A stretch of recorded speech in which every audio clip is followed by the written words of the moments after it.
Hello नमस्कार साथियों, आप सभी का स्वागत है आज के इस सेशन में। तो जितने भी आरपीएफ एसआई और कांस्टेबल की तैयारी करने वाले स्टूडेंट हैं सभी लोग जल्दी जल्दी से जुट जाइएगा। जो नए स्टूडेंट हैं उनको मैं बतलाता हूं, जो हम लोग देख रहे हैं ये आरपीएफ एसआई और कांस्टेबल के लिए स्पेशल बुक जो है रोजगार पब्लिकेशन द्वारा निकाला गया है। तो इसी बुक को जो है हम लोग लाइन बाय लाइन रिवीजन कर रहे हैं। अगर आप भी चाहते हैं इस बुक को लाइन बाय लाइन रिवीजन करना तो आप लोग इस चैनल को सब्सक्राइब कर लीजिए। और इससे पहले जितना भी क्लास हुआ है अगर आप लोग नहीं देखे हैं तो इस चैनल के प्ले लिस्ट के माध्यम से देख लीजिएगा। वहाँ पर जो है एक ही प्ले लिस्ट में आप सभी लोगों का पूरा जितना पीछे क्लास हुआ है सारा क्लास मिल जाएगा। तो आप लोग वहाँ से ज़रूर देख लीजिएगा। चलिए हम लोग इस सेशन को कंटिन्यू करते हैं। तो क्वेश्चन पढ़िएगा। आज के सेशन में हम लोग क्वेश्चन नंबर 31 से आगे देखने वाले हैं। तो क्वेश्चन नंबर 31 पढ़िए कर रहे हैं, राज्य मानवाधिकार आयोग का अध्यक्ष डैश हैं। तो राज्य मानवाधिकार आयोग के अध्यक्ष कौन है? तो आप सभी लोग बताइएगा। उच्च न्यायालय के सेवानिवृत्त मुख्य न्यायाधीश, यानी ऑप्शन नंबर बी इस क्वेश्चन का राइट आंसर हो जाएगा। यानी राज्य मानवाधिकार आयोग के अध्यक्ष कौन होते हैं? तो उच्च न्यायालय के सेवानिवृत्त जो है मुख्य न्यायाधीश होते हैं, यानी ऑप्शन नंबर बी इस क्वेश्चन का राइट आंसर हो जाएगा। कर रहा है, राज्य मानवाधिकार आयोग के रूप में उच्च न्यायालय के पूर्व मुख्य न्यायाधीश को चुना जाता है और मुख्य न्यायाधीश का कार्यकाल जो होता है 5 वर्ष का होता है। इसकी नियुक्ति जो है राज्यपाल द्वारा की जाती है। यानी किसका बात कर रहा है? तो राज्य मानवाधिकार आयोग के जो है जो होते हैं उनका जो है राज्यपाल द्वारा जो है नियुक्ति किया जाता है। और राष्ट्रीय मानवाधिकार आयोग तथा राज्य मानवाधिकार आयोग के स्थापना मानव अधिकार संरक्षण अधिनियम 1993 के तहत की गई है। तो ये पॉइंट भी आप लोग को ध्यान रखना है। अगला क्वेश्चन है, राज्य मानवाधिकार आयोग राज्य सूची व समवर्ती सूची के विषयों की जांच करता है। तो इसका कार्य क्या है? तो आप सभी लोग ये बात भी आप लोग को ध्यान रखना है। उसके बाद अगला क्वेश्चन पाइएगा, तो कौन सी समिति अर्ध न्यायिक प्रकृति की होती है? तो अर्ध न्यायिक प्रकृति की वो कौन सी समिति है जो होती है? तो आप सभी लोग बताइएगा। विशेषाधिकार समिति जो होता है ये अर्ध न्यायिक प्रकृति के होते हैं, यानी ऑप्शन नंबर 20 क्वेश्चन का करेक्ट आंसर हो जाएगा। है विशेषाधिकार समिति की प्रवृत्ति अर्ध न्यायिक होती है और इसमें कुल 25 सदस्य होते हैं, जिसमें 15 सदस्य लोकसभा से और 10 सदस्य राज्यसभा से होते हैं। तो ये पॉइंट को आप लोग को नोट डाउन कर लेना है। उसके बाद कर याचिका समिति जो है, याचिका समिति इसका कार्य जो है प्रत्येक ऐसी याचिका की जांच करना होता है जो सदन में पेश किए जाने के पश्चात समिति को निर्दिष्ट की जाती है। तो ये बात भी आप लोग को ध्यान रखना है। उसके बाद अगला पॉइंट पढ़िएगा, तो कर आचार समिति। तो आचार समिति क्या कहता है? तो इस समिति का कार्य होता है आचार संहिता के निर्माण के साथ सदस्यों के व्यवहार संबंधी निगरानी रखना। इसका जो है मेन कार्य होता है किसका? तो आचार समिति का। उसके बाद देखिएगा, तो अधीनस्थ विधान समिति जो होता है इसका कार्य होता है यह जांच करती है कि संविधान द्वारा प्रदत्त या संसद द्वारा प्रत्योजित नियमों का ठीक से प्रयोग किया जाए। तो इसका जो कार्य है ये कौन करता है? तो ये अधीनस्थ विधान समिति का कार्य होता है ये सब। तो ये बात भी आप लोग को नोट डाउन कर लेना है। अगला क्वेश्चन देखिए, कर डच विधानसभा ने पंचायती राज बिल 2018 पारित किया ताकि 3 सतहों की पंचायती राज प्रणाली की अंचल समिति को रद्द कर राज्य में 2 सतह की प्रणाली की स्थापना की जा सके। तो आप सभी लोग बताइएगा क्वेश्चन नंबर 33 का राइट आंसर क्या हो जाएगा? तो क्वेश्चन नंबर 33 का राइट आंसर आप सभी लोग बताइएगा। तब तक मैं अगला क्वेश्चन लाता हूँ या उससे पहले व्याख्या लाता हूँ इसका। तो देखिएगा, तो इस क्वेश्चन का राइट आंसर जो हो जाएगा ये क्या हो जाएगा? तो आप सभी लोग बताइएगा। तो इस क्वेश्चन का जो राइट आंसर हो जाएगा ऑप्शन नंबर जो है क्या हो जाएगा? तो बी हो जाएगा। यानी अरुणाचल प्रदेश से लिखा गया था ऑप्शन नंबर बी में।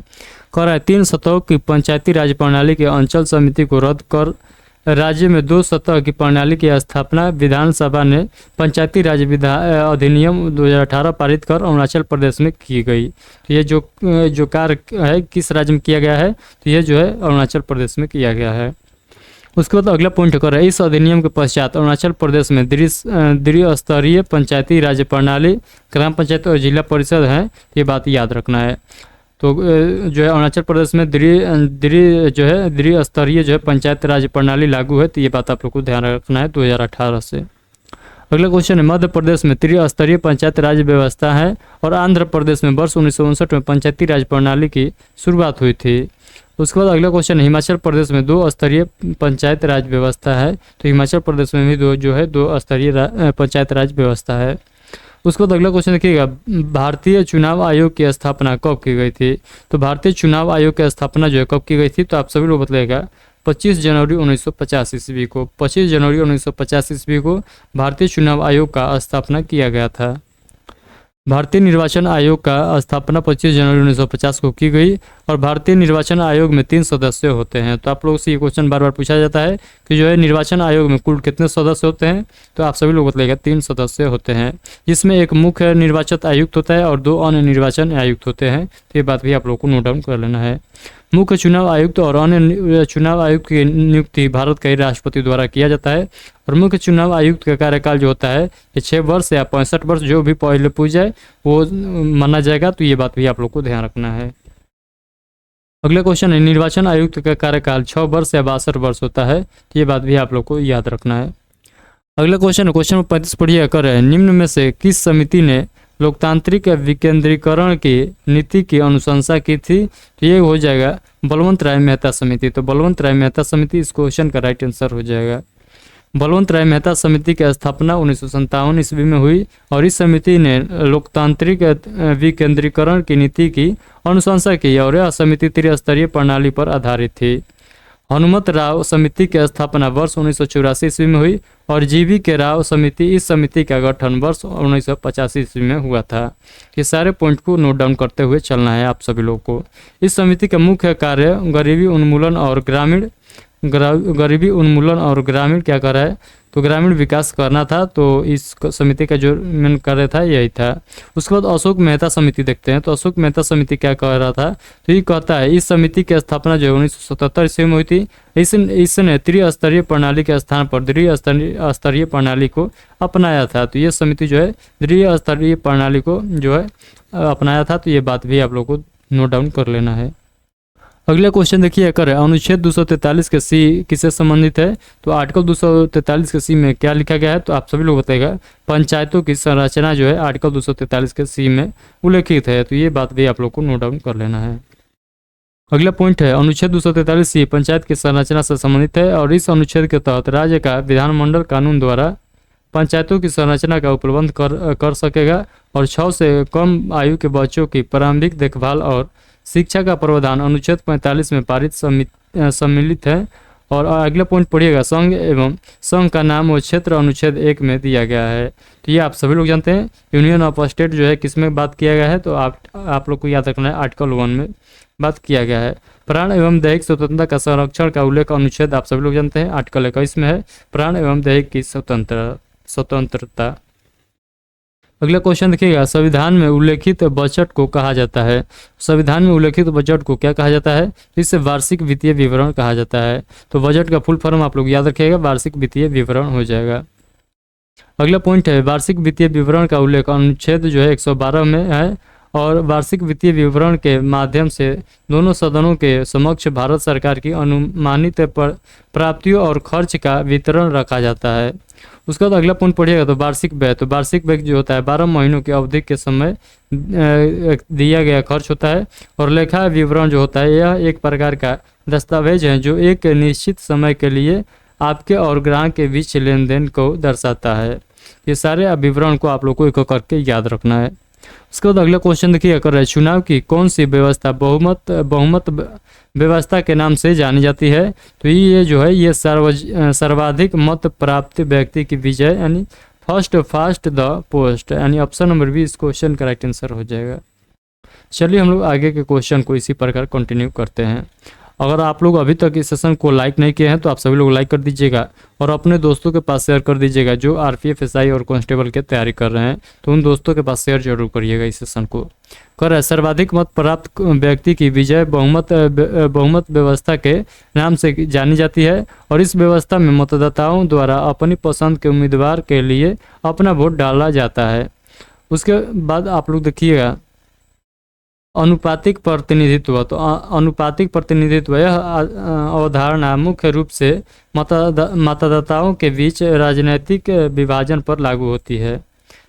अगला पॉइंट देखिएगा, कर रहा है निम्न में से पंचायत और निगम चुनाव का आयोजन किसके द्वारा किया जाता है? तो पंचायत और निगम चुनाव का आयोग जो है यह आयुक्त जो है किसके द्वारा किया जाता है? तो आप सभी लोग जानते हैं राज्य चुनाव आयोग द्वारा। तो ये भारत चुनाव आयोग द्वारा नहीं है, राज्य चुनाव आयोग द्वारा जो है पंचायत और नगर निगम के चुनाव से रिलेटेड है। तो ये जो है ये चुनाव कराता है पंचायत और नगर निर्वाचन को। अगला पॉइंट है राज्य निर्वाचन आयोग और पंचायत नगर निगम के चुनाव का आयोजन जो है राज्य निर्वाचन आयोग कराता है। और राज्य निर्वाचन आयोग की स्थापना तथा पंचायतों और नगर निकाय को संवैधानिक दर्जा 73वें व 74वें संविधान संशोधन अधिनियम 1992 के अंतर्गत हुई थी। उसके बाद अगला पॉइंट याद रखिएगा, भारतीय चुनाव आयोग राष्ट्रपति, उपराष्ट्रपति एवं संसद का चुनाव संचालन की व्यवस्था करता है। और केंद्रीय या भारतीय चुनाव आयोग की स्थापना 25 जनवरी 1950 ईस्वी को हुआ था, जो कि हम लोग ऑलरेडी देख चुके हैं। अगला पॉइंट है उच्च न्यायालय का गठन अनुच्छेद 214 के अंतर्गत हुआ है और इसमें कहा गया है कि राज्य में एक उच्च न्यायालय होगा। तो आर्टिकल जो है 214 में क्या कहा गया है, तो प्रत्येक राज्य में एक उच्च न्यायालय होगा, यही बात आर्टिकल 214 में कहा गया है। अगला क्वेश्चन है राज्य विधानमंडल राज्य विधानसभा और विधान परिषद से मिलकर बनता है। तो आप लोग को याद रखना है, यानी राज्य का विधानमंडल जो बनता है राज्य विधानसभा और विधान परिषद से मिलकर बनता है। तो ये बात आप लोग को नोट डाउन कर लेना है। अगला क्वेश्चन नंबर 40 पढ़िए, कर है भारत के चुनाव आयोग की स्थापना किस वर्ष हुई थी। तो भारत के चुनाव आयोग की स्थापना अभी हम लोगों ने देखे कब हुआ था, तो 25 जनवरी 1950 ईस्वी को। तो इस क्वेश्चन का right answer option number B हो जाएगा। कर रहा है आज़ादी के बाद भारत में पहले आम चुनाव कब हुए थे। तो आज़ादी के बाद जो है पहला आम चुनाव कब हुआ था भारत में, तो 1952 ईस्वी में हुआ था। तो 1952 ईस्वी में प्रथम जो है आम चुनाव होता है भारत में, तो ये नोट डाउन कर लेना है। इस चुनाव में भारतीय राष्ट्रीय कांग्रेस ने 489 सीटों में से 364 सीटें जीती थी। और इस चुनाव के दौरान मतदाताओं के लिए न्यूनतम आयु कितना कर दिया गया था, तो आप लोग को बतलाना है। तो मतदाताओं के लिए न्यूनतम आयु जो है 21 वर्ष निर्धारित की गई थी। उसके बाद है भारत के प्रथम मुख्य चुनाव आयुक्त सुकुमार सेन थे। तो ये पॉइंट आप लोग को हर हाल में नोट डाउन कर लेना है। नोटबुक लेकर बैठे हैं तो इसे नोट डाउन अभी करिएगा। यानी आप लोगों से पूछ रहा है भारत के प्रथम चुनाव आयुक्त का नाम क्या था, तो आप सभी लोग बताइएगा सुकुमार सेन थे। तो भारत के प्रथम चुनाव आयुक्त कौन थे, तो सुकुमार सेन आप लोग को नाम याद होना चाहिए। अगला क्वेश्चन है निम्नलिखित में से कौन सा भारत का पहला नगर पालिका निगम था। तो भारत का सबसे पहला नगर पालिका निगम कौन बना, तो आप सभी लोग बताइएगा मद्रास नगर निगम। मद्रास नगर निगम इस क्वेश्चन का राइट आंसर हो जाएगा। व्याख्या में पॉइंट देखिए, कर रहा है मद्रास नगर निगम भारत का प्रथम नगर निगम बना और इस नगर निगम की स्थापना वर्ष 1688 ईस्वी में हुआ था। तो आप लोग से पूछेगा मद्रास नगर निगम का स्थापना कब होता है, तो आप सभी लोग बताइएगा 1688 ईस्वी में। और इस नगर निगम स्थापना जेम्स द्वितीय के द्वारा की गई थी। तो जेम्स द्वितीय के द्वारा मद्रास के नगर निगम का स्थापना 1688 ईस्वी में होता है। उसके बाद दिल्ली नगर निगम की स्थापना जो है 1958 ईस्वी में हुआ और कोलकाता नगर निगम की स्थापना 1876 ईस्वी में। और कोलकाता नगर निगम की स्थापना सुरेंद्र नाथ बनर्जी द्वारा किया गया था। तो ये सारे पॉइंट को आप लोग को नोट डाउन कर लेना है। अगले क्वेश्चन देखिए, कर है भारत के मुख्य चुनाव आयुक्त का कार्यकाल कितना होता है। तो भारत के मुख्य चुनाव आयुक्त का कार्यकाल आप लोगों से पूछेगा, तो आप सभी लोग क्या बतलेगा, इस क्वेश्चन का राइट आंसर आप सभी लोग बतलेगा। तो 6 वर्ष की अवधि या 65 वर्ष की आयु तक जो भी पहले पूछे, जो कि ये क्वेश्चन जो है हम लोग ऑलरेडी देख चुके हैं इसी आज के प्रैक्टिस सेट में, जो कि कुछ देर पहले हम लोगों ने ये क्वेश्चन को देखा था कि जो है भारत का जो चुनाव आयुक्त होता है उसका कार्यकाल कितना होता है। तो भारत के मुख्य चुनाव आयुक्त का कार्यकाल आप लोग को उससे पूछा है, तो आप लोग को बतलाना है क्या, तो 6 वर्ष या 65 वर्ष जो पहले पूछेगा वही कार्यकाल माना जाएगा। अगला क्वेश्चन देखिएगा, भारत के मुख्य चुनाव आयुक्त का कार्यकाल 6 वर्ष या 65 वर्ष होता है, जो पहले पूछे वह निर्धारित किया जाएगा। अगला क्वेश्चन है अक्टूबर 1962 ईस्वी में घोषित किया गया पहला राष्ट्रीय आपातकाल कब तक रहा। तो आप सभी लोग बताइएगा 1968 ईस्वी तक रहा था। 1968 ईस्वी तक जो है राष्ट्रीय आपातकाल रहा था। उसके बाद अगले क्वेश्चन देखिएगा, प्रथम बार राष्ट्रीय आपातकाल 26 अक्टूबर 1962 ईस्वी को लगाया गया, जो 10 जनवरी 1968 ईस्वी तक जारी रहा। उसके बाद अगला पॉइंट है, इस समय भारत के राष्ट्रपति डॉक्टर सर्वपल्ली राधाकृष्ण थे और राष्ट्रीय आपातकाल के लिए प्रावधान संविधान के अनुच्छेद 352 के अंतर्गत किया गया है। तो आप सभी लोग बताइएगा राष्ट्रीय आपातकाल आर्टिकल आप लोग को याद रखना है। जैसे ही पूछेगा आप लोगों से एग्जामिनर के राष्ट्रीय आपातकाल का बात किस आर्टिकल में कहा गया है, तो आप सभी लोग बताइएगा आर्टिकल 352। चलिए हम लोग आगे के क्वेश्चन को कंटिन्यू करते हैं। अगले क्वेश्चन में आप लोगों के सामने लगता हूँ, अगला क्वेश्चन पढ़िएगा। उससे पहले थोड़ा बहुत व्याख्या रह गया तो देखते हैं। कह रहा है संसद को राष्ट्रीय आपातकाल के लिए प्रस्ताव 1 माह में पारित करना होता है और राष्ट्रीय आपातकाल एक बार में 6 माह तक लागू रह सकता है। तो आगे अगर लागू करना रहेगा तो जो है इसी को जो है 6 माह करके आगे बढ़ाया जाएगा। डायरेक्ट जो है साल भर 5 साल 6 साल के लिए लागू नहीं होता है राष्ट्रीय आपातकाल, यानी पहले 6 महीने के लिए लागू होगा, फिर जो है फिर से सुधार करके फिर 6 महीने के लिए लागू होगा, ऐसे बढ़ाया जाता है। तो ये बात आप लोग को ध्यान रखना है। उसके बाद अगला क्वेश्चन देखिएगा कर रहा है, अगला क्वेश्चन पढ़िएगा, निम्नलिखित में से कौन सा केंद्र शासित प्रदेश नहीं है। तो ऑप्शन के अकॉर्डिंग बताइए इनमें कौन जो है केंद्र शासित प्रदेश नहीं है। तो आप सभी लोग जानते हैं असम जो है ये एक पूर्ण राज्य है, यानी ऑप्शन नंबर सी इस क्वेश्चन का करेक्ट आंसर हो जाएगा। असम केंद्र शासित प्रदेश नहीं अपितु एक पूर्ण राज्य है और असम को वर्ष 1969 में एक विशेष राज्य का दर्जा दिया गया था और हर वर्ष 2 दिसंबर को असम दिवस मनाया जाता है। तो असम दिवस कब मनाया जाता है? तो 2 दिसंबर को मनाया जाता है। लक्षद्वीप एक केंद्र शासित प्रदेश है, लक्षद्वीप की राजधानी कवरत्ती है और पुदुचेरी का गठन 1962 ईस्वी में हुआ था। अंडमान और निकोबार एक केंद्र शासित प्रदेश है, यानी यूनियन टेरिटरी है, यानी यूटी है। अगला क्वेश्चन देखिएगा कर रहा है, केंद्र शासित प्रदेश दिल्ली में कितने संसदीय निर्वाचन क्षेत्र है। तो आप सभी लोग जानते हैं दिल्ली में जो है केंद्रीय संसदीय निर्वाचन क्षेत्र जो है ये 7 है, जो कि 7 के साथ जो है आपकी पार्टी जो है एनडीए जीत गया है, बीजेपी जीत गया है। उसके बाद अगला क्वेश्चन देखिएगा व्याख्या में देखिएगा कर है, लोकसभा से दिल्ली में 7 संसदीय निर्वाचन क्षेत्र है और दिल्ली से राज्यसभा में 3 सदस्यों का निर्वाचित होता है। तो राज्यसभा के पूछेगा तो लोकसभा में पूछेगा तो 7 सदस्य बतलाना है और राज्यसभा में पूछेगा तो 3 सदस्य जो है ये दिल्ली यूटी से चुने जाते हैं। लोकसभा व राज्यसभा संसद के 2 सदन होते हैं और लोकसभा को निम्न सदन तथा राज्यसभा को उच्च सदन कहा जाता है। ये हम लोगों ने बहुत क्वेश्चन रट लिए हैं तो आप सभी लोगों को याद होगा। अनुच्छेद 79 में संसद, अनुच्छेद 80 में राज्यसभा और अनुच्छेद 81 में लोकसभा का जिक्र है। तो ये बात आप लोग को याद रखना है। अगर आप लोग से पूछेगा संसद जो है किस आर्टिकल के तहत गठन होता है तो ये 79 आप लोग को बतलाना है, अनुच्छेद 80 अब बतलाना है राज्यसभा से रिलेटेड है और अनुच्छेद 81 जो है ये लोकसभा से रिलेटेड है। ये सारे पॉइंट आप लोग को नोट डाउन कर लेना है। अगला क्वेश्चन है, मुख्य निर्वाचन आयुक्त का चुनाव किसके द्वारा होता है। तो मुख्य निर्वाचन आयुक्त का जो चुनाव होता है ये भारत के राष्ट्रपति द्वारा होता है। तो मुख्य चुनाव आयुक्त का नियुक्ति जो है राष्ट्रपति करते हैं। मुख्य चुनाव आयुक्त का नियुक्ति जो है राष्ट्रपति द्वारा किया जाता है और अनुच्छेद 52 में राष्ट्रपति के विषय में प्रावधान किया गया है कि भारत का एक राष्ट्रपति होगा, यानी आर्टिकल 52 के तहत जो है राष्ट्रपति को चुना जाता है, यानी आर्टिकल 52 कहता है कि भारत का एक राष्ट्रपति होगा। चलिए हम लोग आगे के क्वेश्चन को देखते हैं। उससे पहले व्याख्या कर रहा है, संविधान का अनुच्छेद 75 में प्रधानमंत्री के पद का प्रावधान किया गया है और प्रधानमंत्री का कार्यकाल 5 वर्ष का होता है और उच्च न्यायालय के वरिष्ठ न्यायाधीश को देश के मुख्य न्यायाधीश के पद पर नियुक्त किया जा सकता है और उच्च न्यायालय के गठन से संबंधित प्रावधान अनुच्छेद 214 में है। अगला क्वेश्चन देखिए, क्वेश्चन नंबर 47 सभी लोग पढ़िए कर रहा है, यदि कोई राज्य संवैधानिक तरीके से संचालन में विफल होता है तो वह राज्य आपातकाल लागू किया जा सकता है। इनमें से कौन राज्य आपातकाल की घोषणा कर सकता है। तो आप सभी लोग बताइएगा। इस क्वेश्चन का जो राइट आंसर हो जाएगा, इस क्वेश्चन का राइट आंसर भारत का राष्ट्रपति। तो भारत का राष्ट्रपति जो है ये राष्ट्रीय आपातकाल का घोषणा कर सकता है, राज्य आपातकाल का घोषणा कर सकता है। तो इस क्वेश्चन को राइट आंसर आप लोग याद रखिएगा।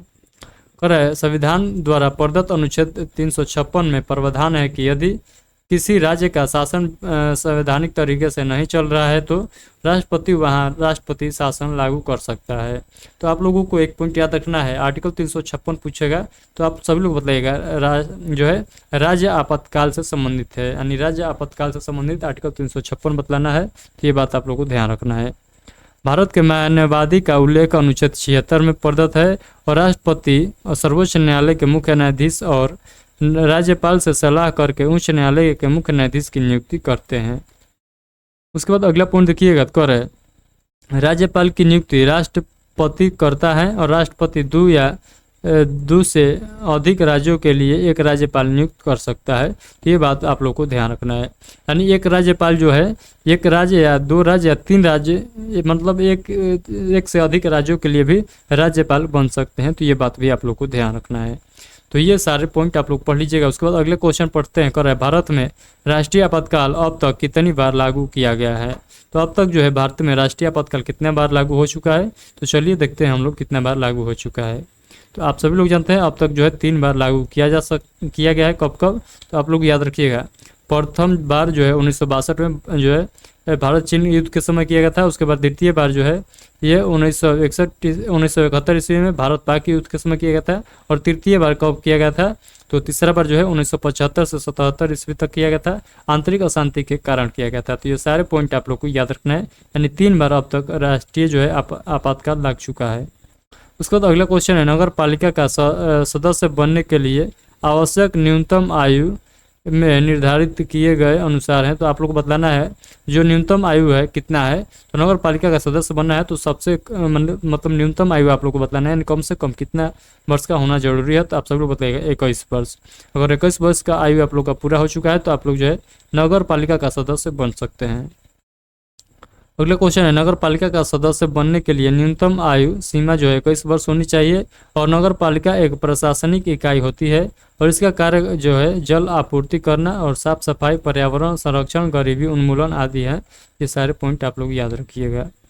अगला पॉइंट है, नगर निगम का कार्यकाल 5 वर्ष का होता है और नगर निगम का प्रमुख महापौर होता है। और भारत की प्रथम नगर पालिका मद्रास नगर पालिका थी। तो ये क्वेश्चन भी हम लोग आज ही के प्रैक्टिस सेट में ऑलरेडी देख चुके हैं। तो ये सारे पॉइंट आप लोग नोट डाउन कर लीजिएगा। और जो नए स्टूडेंट हैं अभी तक इसका PDF डाउनलोड नहीं किए हैं तो आप लोग जो है इसी चैनल के नाम से एक टेलीग्राम चैनल है, तो उसी चैनल को जो है ज्वाइन कर लीजिए। वहाँ पर ऑलरेडी जो है इसका PDF अपलोड किया गया है। तो आप लोग वहाँ से खोज कर जो है इसका PDF जो है डाउनलोड कर लीजिएगा। और आप लोग जो है एक बार अपने से भी रिवीजन करने का प्रयास करिएगा। तो चलिए मिलते हैं नेक्स्ट सेशन में। आज का ये सेशन कैसा लगा आप लोग बताइएगा। और अभी तक इस सेशन को लाइक नहीं किया है तो सभी लोग लाइक कर दीजिएगा। कल के क्वेश्चन में जो है इससे जो है मिसलेनियस क्वेश्चन देखने वाले हैं, यानी भारतीय संविधान से जो मिसलेनियस क्वेश्चन बन सकता है, यानी जो विविध क्वेश्चन बन सकता है वो क्वेश्चन देखने वाले हैं। तो ये भी चैप्टर जो है ये 1-2 क्लास में समाप्ति हो जाएगा। तो हम लोग इसके बाद जो है अगला चैप्टर स्टार्ट करेंगे, यानी ये तीसरा चैप्टर था। ऑलरेडी हम लोग हिस्ट्री निपटा चुके हैं, जो है हिस्ट्री और ज्योग्राफी निपटा चुके हैं। उसके बाद पॉलिटी भी जो है अंतिम कगार पर चल रहा है। तो ये 3 चैप्टर जो है हम लोग का ऑलरेडी खत्म होने वाला है। उसके बाद चौथा चैप्टर हम लोग देखते हैं क्या स्टार्ट करते हैं। तो चलिए मिलते हैं नेक्स्ट सेशन में, तब तक के लिए आप सभी को take care, thank you, bye bye.